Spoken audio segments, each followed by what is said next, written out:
Forgetting a name within 3 seconds of hearing it is not a memory glitch. It is an active biological rejection of data. Your brain has performed a cold metabolic calculation. It has categorized the human being in front of you as statistically insignificant. This triggers an immediate cognitive purge to preserve precious metabolic energy. You are not being absent-minded. You are being neurologically efficient at the cost of human connection. Your prefrontal cortex has decided this data point is not worth the glucose required to store it. The name is discarded before it even touches the gates of your long-term memory. It is a deliberate, unconscious act of neural exclusion. Watch close how this physical reality manifests in a typical social encounter. Subject A is introduced to Subject B. Subject B says, "Hi, I am Marcus." Subject A's pupils dilate slightly as they process the visual threat and social rank. They offer a firm handshake that lasts exactly 3 seconds. They maintain a steady 70% eye contact ratio to signal confidence. They even verbally repeat the name, Marcus, to satisfy social protocol. But within 15 seconds, the internal monologue begins a frantic, empty search. The masking behaviors activate to hide the neurological void. Subject begins to over-nod, increasing the frequency to 2 nods. Per SECOND, they adopt a rigid mirroring posture to project engagement. But the specific phonemes representing Subject B's identity have been completely erased. The person in front of them has become a nameless object in real time. But here is the brutal physical reality.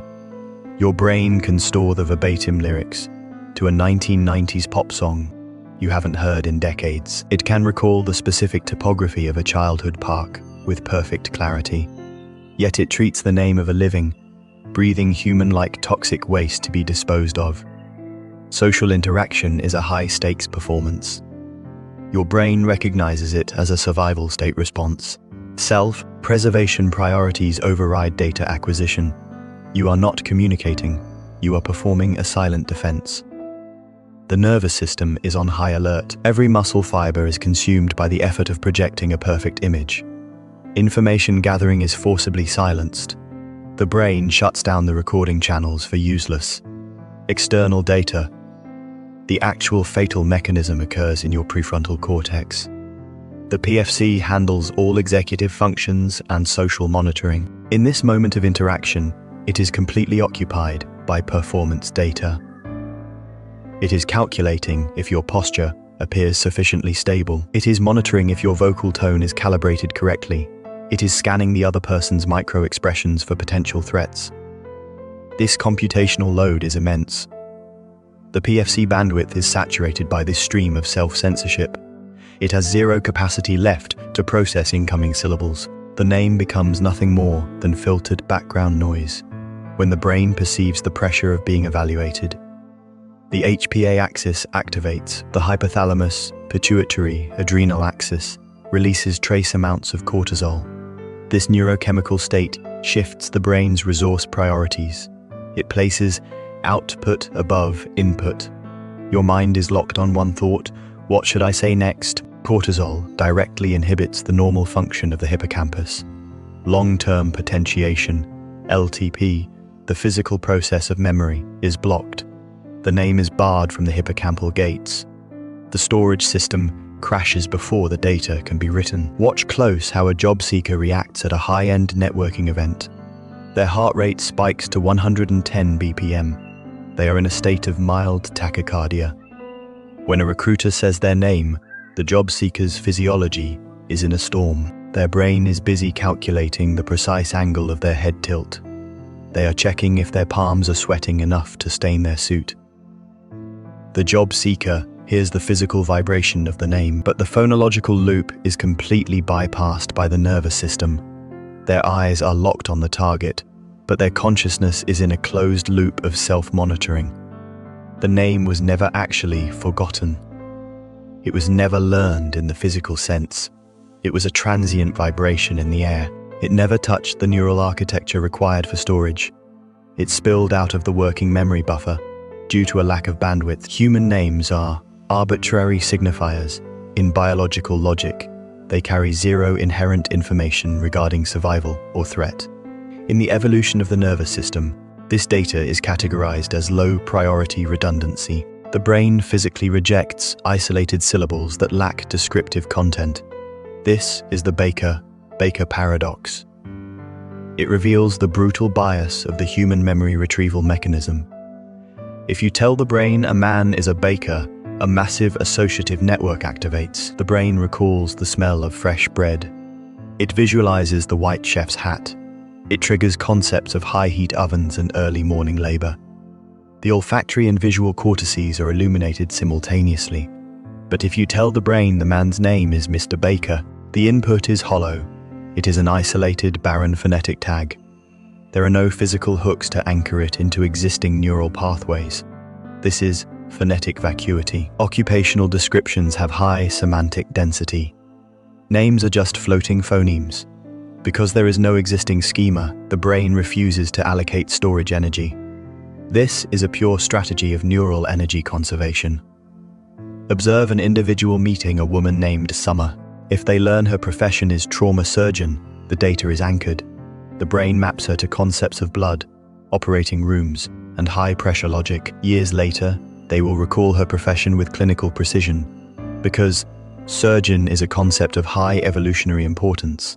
But the name Summer remains in a state of physical flux. They can describe the material of her jewelry.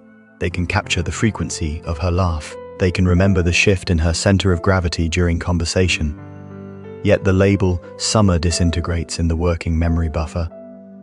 The brain is a utilitarian energy manager. It refuses to build a neural scaffold for an abstract sound with no functional utility. It sees through the artificiality of the label. It decides the name offers zero guidance for your survival. Forgetting a name is a subconscious veto by the brain. Your nervous system refuses to invest resources in a relationship without a proven ROI. This cold biological audit happens every second. The brain calculates the metabolic cost of every social gesture. Storing a name requires real, measurable biological energy. If you do not provide enough survival incentive, the brain denies right access. This is cost-benefit analysis driven by evolution. The actual fatal mechanism lies in the physiological limits of Dunbar's number. Our neocortex has a hard limit for active social ties. Approximately 150 people. The seats in your brain are expensive. Storing a new name often requires displacing the metabolic share of an old one. This is cognitive pruning. The brain performs a background audit on every new individual. It weighs whether you are worth inclusion in that limited list of 150. This audit bypasses your morality entirely. It obeys only the laws of survival efficiency. The brain operates a strict selective attention filter. It waits for emotional salience. Only when it detects a surge of dopamine or oxytocin does it trigger the save command. Until that signal arrives, all interaction is low-value transaction. The data is held in a volatile state. It is designed to decay naturally within seconds.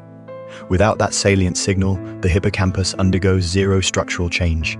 Your brain would rather idle than build a physical connection for useless data. Watch the participant at a high-speed tech conference. They are experiencing sensory overload. When a name is mentioned, their eyelids flicker in a rapid microtremor. This is the physical stress of the nervous system attempting to process high-frequency input. They never ask for the spelling of a name. They never initiate a follow-up topic based on the name itself. They are in a value signal scan mode. They are waiting for a core job title or a high-status mutual contact. Until that value anchor appears, their brain cells remain in a read-only lock. No personal identifiers can penetrate that cold filter. This creates a state of social invisibility. You are physically close, but neurologically, you do not exist. You are processed as an NPC, a non-player character. Only when your social utility is proven will his nervous system assign you a storage slot. Frequent name. Forgetters are not careless. They are trapped in a state of hyper-analysis. They are prisoners of a dysfunctional dual consciousness. This is meta-cognitive fragmentation.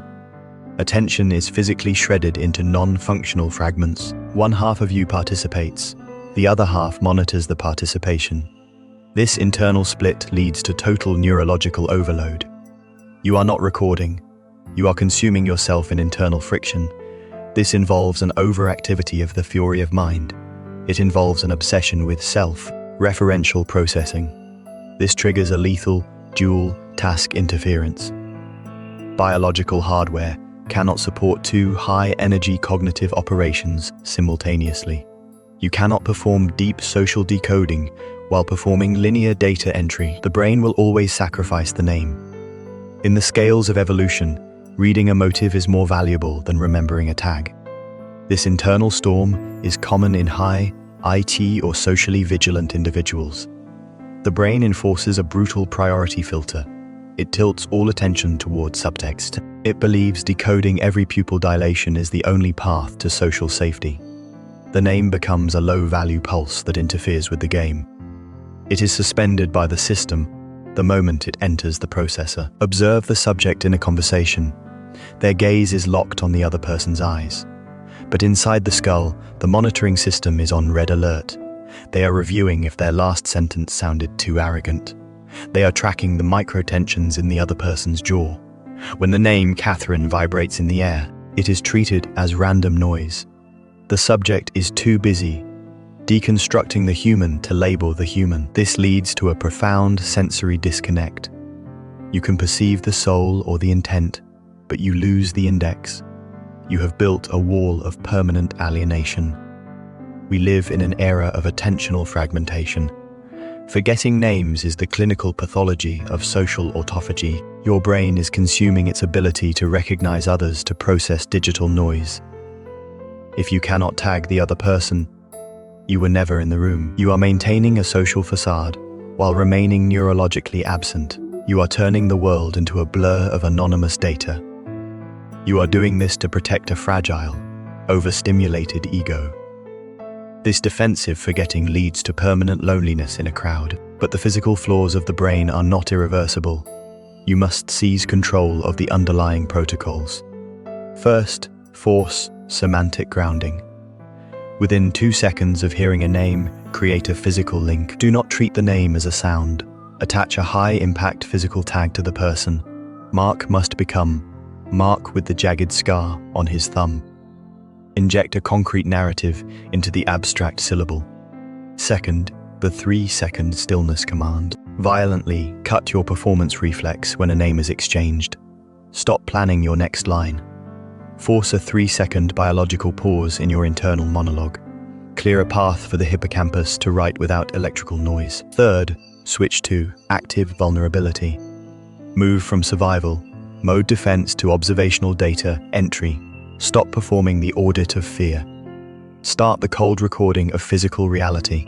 If this breakdown of your cognitive failure felt like a necessary pressure, subscribe. We do not offer comfort here, we offer biological reality. Your brain is a precision machine, and a selfish one. Learn to operate it, or watch it continue to delete the world around you. Stay observant, stay sharp,